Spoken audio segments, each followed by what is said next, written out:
7 বছর ধরে একই দুর্ভোগ, যেন সমাধানের কোনো পথ নেই। পরে নতুন করে নির্মাণের কাজ শুরু হলেও বাড়ছে মেয়াদ, শেষ হয় না কাজ। ঠিকাদারের গাফিলতি জেনেও নিশ্চুপ সড়ক বিভাগ। একটি সেতু দুর্ভোগের সমর্থক হয়ে দাঁড়িয়েছে বগুড়ার সদরসহ সরিয়াকান্দি, সোনাতলা ও গাবতলী উপজেলার লাখো মানুষ। বগুড়া থেকে আব্দুস সালাম বাবুর তথ্যচিত্র ডেস্ক রিপোর্ট। ওয়াই শেপের একটি সড়কের এক মাথায় তৈরি হওয়ার কথা ছিল দৃষ্টিনন্দন একটি ব্রিজ। আর্চ আকৃতির ব্রিজটি 2 লেনের, পাশে পায়ে চলার সড়ক। অন্য মাথায় সড়কটি যাবার কথা দুদিকে, থাকার কথা সবুজের হাতছানি। কিন্তু বাস্তব বড়ই বিচিত্র। দেখে কেউ বলতে পারবে না বগুড়া ফতে আলী সেতুটি নতুন বানানো হয়েছে। ময়লা আবর্জনার স্তূপ জমেছে সেতুতে, দুপারে একই চিত্র।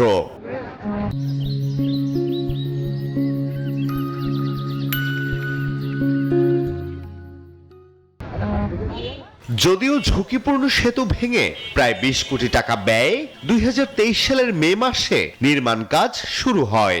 এরপর সময়সীমার অতিরিক্ত 1.5 বছর পেরিয়ে গেলেও এখনো শেষ হয়নি নির্মাণ কাজ।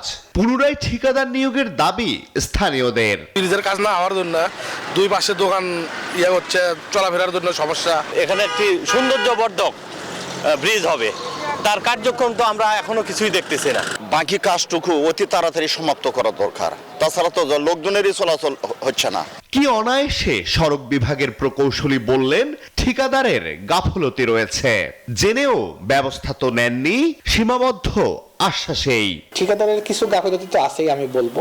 তারা আরেকটু প্রোঅ্যাক্টিভ হলে হয়তো আরো যথাসময়ে কাজটা করতে পারতো। অ্যাস্থেটিকের যে কাজটুকু আছে, এইটুকু কাজ বাকি আছে। অলরেডি ঠিকাদার সাইটে মালামাল নিয়ে আসছে, এখানে ফেব্রিকেশন চলতেছে। আমরা আশা করতেছি খুব দ্রুতই আমরা এটা শেষ করতে পারবো। নতুন বানানো সেতুর কাজ পুরোপুরি শেষ না হওয়ায় হাঁটা চলার জন্য খুলে দেয়া হয়, তবে দোকানের পসরায় সেখানেও বাগড়া। আর রোগী ও পণ্য পরিবহনে প্রায় 5 কিলোমিটার পথ ঘুরে আসায় বেড়েছে সময় ও পরিবহন খরচ। 1962 সালে করতোয়া নদীর উপর 20 লাখ টাকা ব্যয়ে 213 ফুট দীর্ঘ সেতু নির্মাণ করে সড়ক বিভাগ। ক্ষতিগ্রস্ত হওয়ায় 2018 সালে সেতুকে ঝুঁকিপূর্ণ ঘোষণা করে প্রশাসন। Desk report, news 24।